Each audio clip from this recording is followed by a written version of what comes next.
Hello students, this is your second video of business studies for the class 12th and the chapter is the same nature and significance of the management. Previous video में हमने आपको management की definitions बताई थी, characteristics of management बताए थे, managements के जो फीचर्स होते हैं वो आपको बताए थे. ओके, नाउ मैनेजमेंट यहाँ पर अगर हम बिजनेस स्टडीज़ की बात करते हैं तो मैनेजमेंट हम बिज़नेस से रिलेटेड पढ़ते हैं. ओके, तो अगर आप बिज़नेस को लेकर चलते हैं कि बिज़नेस की कुछ रिस्पॉन्सिबिलिटीज़ होती है. ओके, देखिए जब बिज़नेस स्टार्ट होता है तो उसको स्टार्ट करने वाले इन्वेस्टर्स होते हैं, उसको स्टार्ट करने वाले चाहे ऑनर बोल लो चाहे उसको इन्वेस्टर्स बोल लो, उसको उसमें पैसा इन्वेस्ट किया जाता है. ओके, लेकिन बिज़नेस कभी भी कोई ऑनर जो होता है या इन्वेस्टर्स होता है वो जब तक एम्प्लॉयज़ उसके अंदर ऑर्गेनाइजेशन में ना आए तब वो बिज़नेस को स्टार्ट नहीं कर सकता. That is a need of the human resources. Okay, तो यहाँ पर एक रिक्वायरमेंट होती है, किसकी रिक्वायरमेंट होती है? That is the human resources.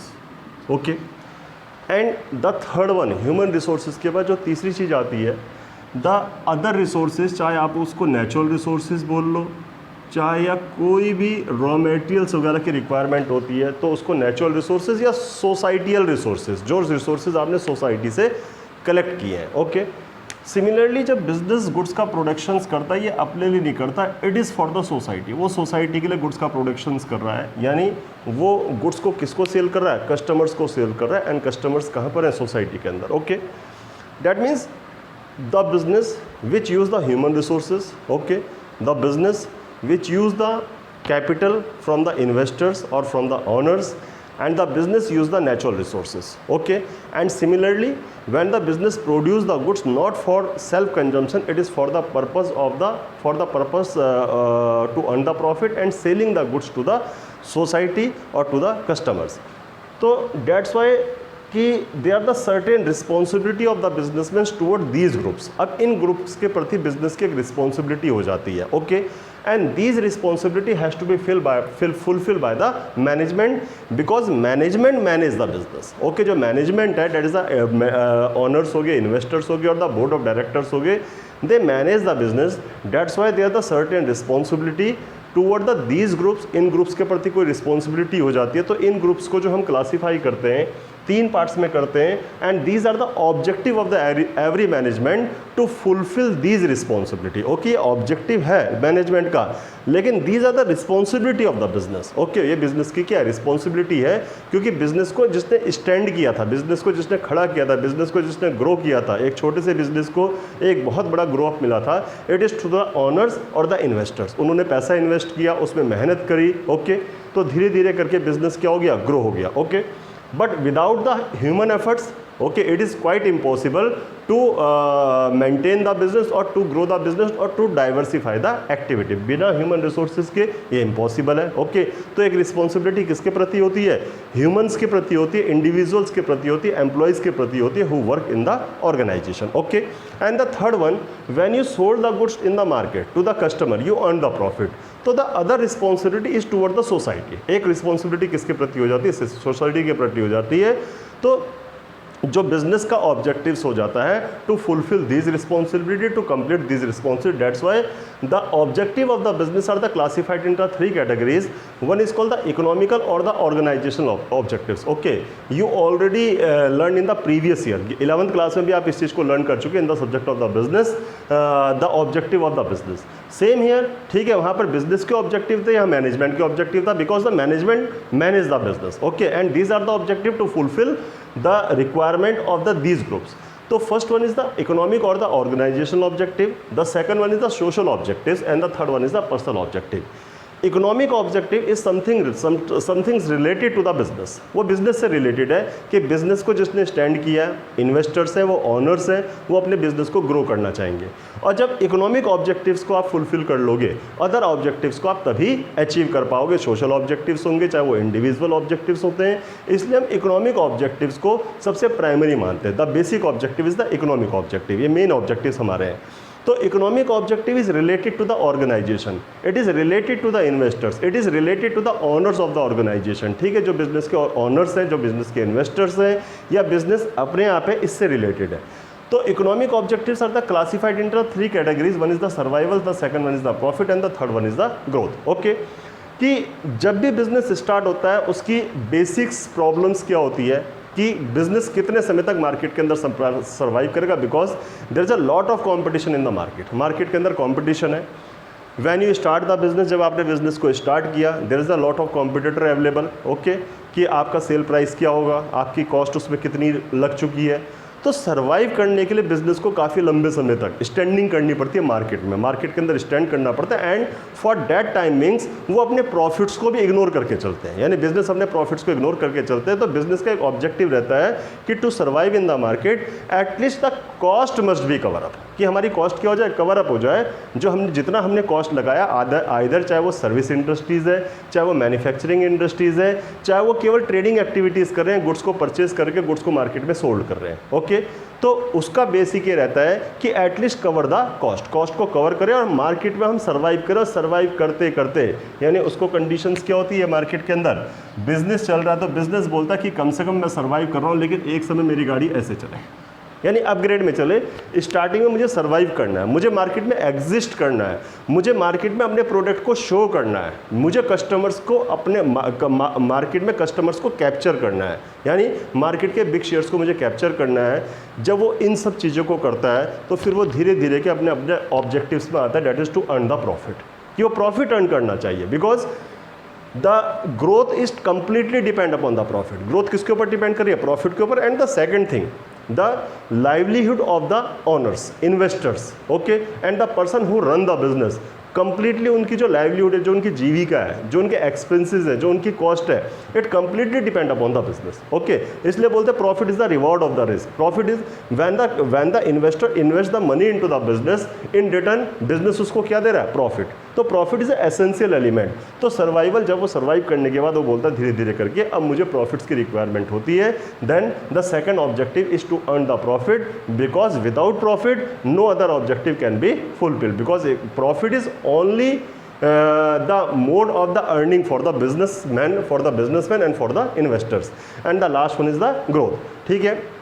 जब प्रॉफिट अर्न करता है बिजनेसमैन, तो प्रॉफिट का एक पार्ट वो क्या करता है, धीरे धीरे करके सेव करता है। किस लिए सेव करता है, टू ग्रो द बिजनेस, कि आज मेरा बिजनेस छोटी सी स्टेज पे है, now they want to grow the business. उसको डाइवर्सिफाई करता है, उसको मॉडर्न करता है, उसकी प्रोडक्शन कैपेसिटी को बढ़ाता है और धीरे धीरे करके बिजनेस बहुत बड़ा बन जाता है। तो these are the economic objective और the organisation objective, survival, profit and growth, okay. Now the next one is the social objective, because मैंने क्या बोला कि the business produce the goods for the society to the customers, okay, and he take resources from the society also, either the human resources or the other natural resources or other raw materials which is the need for operations of the business. All these resources the business gets from the society, and all the outputs either in the form of the goods and services, it is only for the society. So there is some responsibility of the businessman toward the society. Now what is that? That is a supply the quality product at the reasonable price, okay। एक quality product उनको supply करना है reasonable price. What is the meaning of the quality product, the product must be the pure, the product must be the safe, product safe होना चाहिए, product pure होना चाहिए, product standardisation का होना चाहिए, अवॉइडेंस ऑफ द अडल्ट्रेशन, उसमें किसी भी तरह की मिलावट नहीं होनी चाहिए, and at the reasonable price, उसको रीजनेबल प्राइस पे मार्केट में अवेलेबल कराए। The next one is the generation of the employment opportunity, employment opportunity का जनरेशन करें, special to the weaker section of the society और the poor section of the society, और जिसे हमारे माननीय प्रधानमंत्री जी बोलते हैं कि दिव्यांगों के लिए एक अपॉर्चुनिटी क्रिएट करना, दिव्यांगों के लिए एक अपॉर्चुनिटी क्रिएट करना। That is a poor section of the society who needs the employment, जिनको एम्प्लॉयमेंट्स की रिक्वायरमेंट है उनके लिए एम्प्लॉयमेंट्स का जनरेशन करना, that is called the generation of employment. Then avoidance of the unfair means, unfair means unfair trade practices, avoidance of the unfair trade practice, और the unfair means कि business को grow करने के लिए, profit को earn करने के लिए अनफेयर ट्रेड प्रैक्टिस को अवॉइड करना चाहिए। Unfair trade practice, for example black marketing, for example adulteration, for example over charging, कि प्राइस ज़्यादा चार्ज कर दिया, for example under weighting, weight को क्या कर दिया, कम कर दिया, बाहर तो लिखा 1 kg, अंदर 950 ग्राम्स है, ओके। तो all these things are should be avoided because these are the also punishable under the law, okay. और ये चीज़ मार्केट में क्या करती है, बिजनेस की गुडविल गुडविल को ख़त्म भी करती है और ये मार्केट में पनिशेबल भी है। इसलिए बहुत लंबे समय तक कस्टमर इसको लेकर चलेगा, इससे मार्केट में क्या होता है, बिजनेस की गुडविल क्या हो जाती है, रिड्यूस हो जाती है। Okay, the next one, using the environmental free technique of the production, it is a big problem, big issue of the country, that is the pollution is a big issue of the country.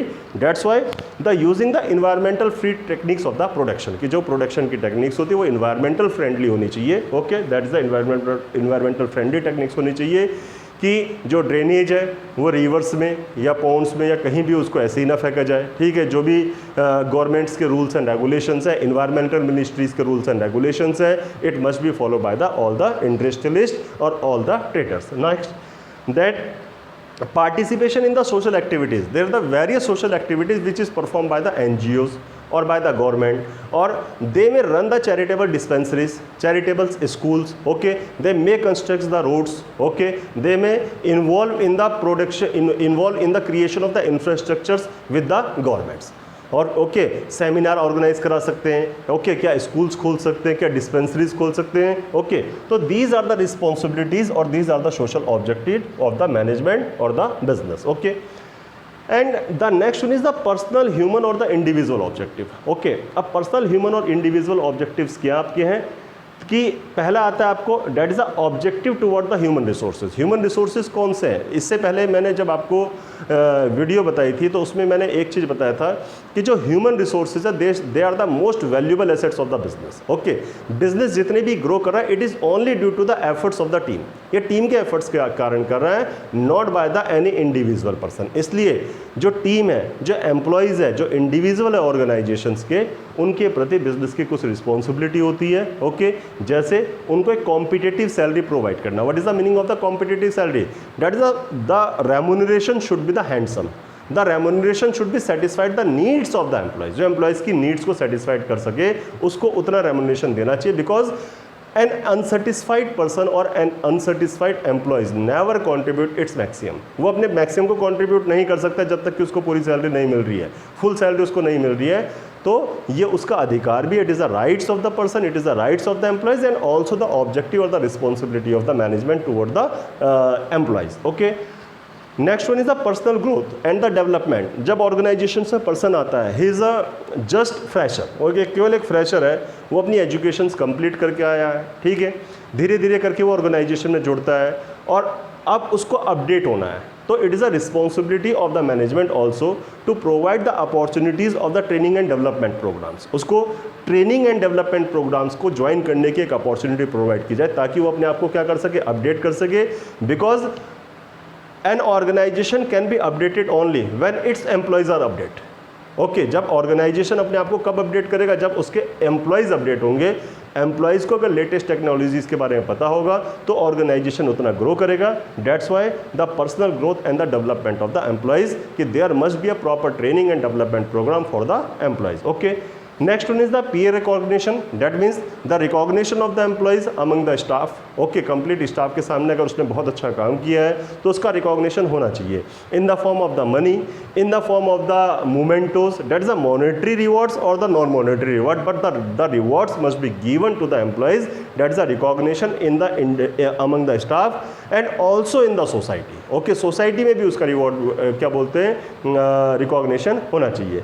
अभी बहुत सी companies में कभी हम जाते हैं जो specially banking sectors हैं या इंश्योरेंस सेक्टर्स हैं, तो उसमें अगर अभी कभी आप जाएंगे तो उसमें लिखा रहता है the employee of the month, employee of the month mister XXX, जो भी है व्हाट्सोएवर कि employees of the month mister X है। Okay, why? Because it motivate the mister X and it motivate the mister Y also, कि मुझे भी कल को अपना नाम अपने उस नोटिस बोर्ड में या मुझे रिकॉग्निशन बोर्ड में चाहिए। तो it is a duty, it is a objective of the management, because it all these are give the motivations to the employees. Okay, now the good healthy working condition where the employees are the working, जहाँ पर employees काम कर रहा है उसको एक healthy working conditions provide किया जाए। ओके, हेल्दी वर्किंग कंडीशंस का मतलब है the working area must be the polluted free, या whatsoever is the requirement, whatso equipments are the requirement in the machinery, all these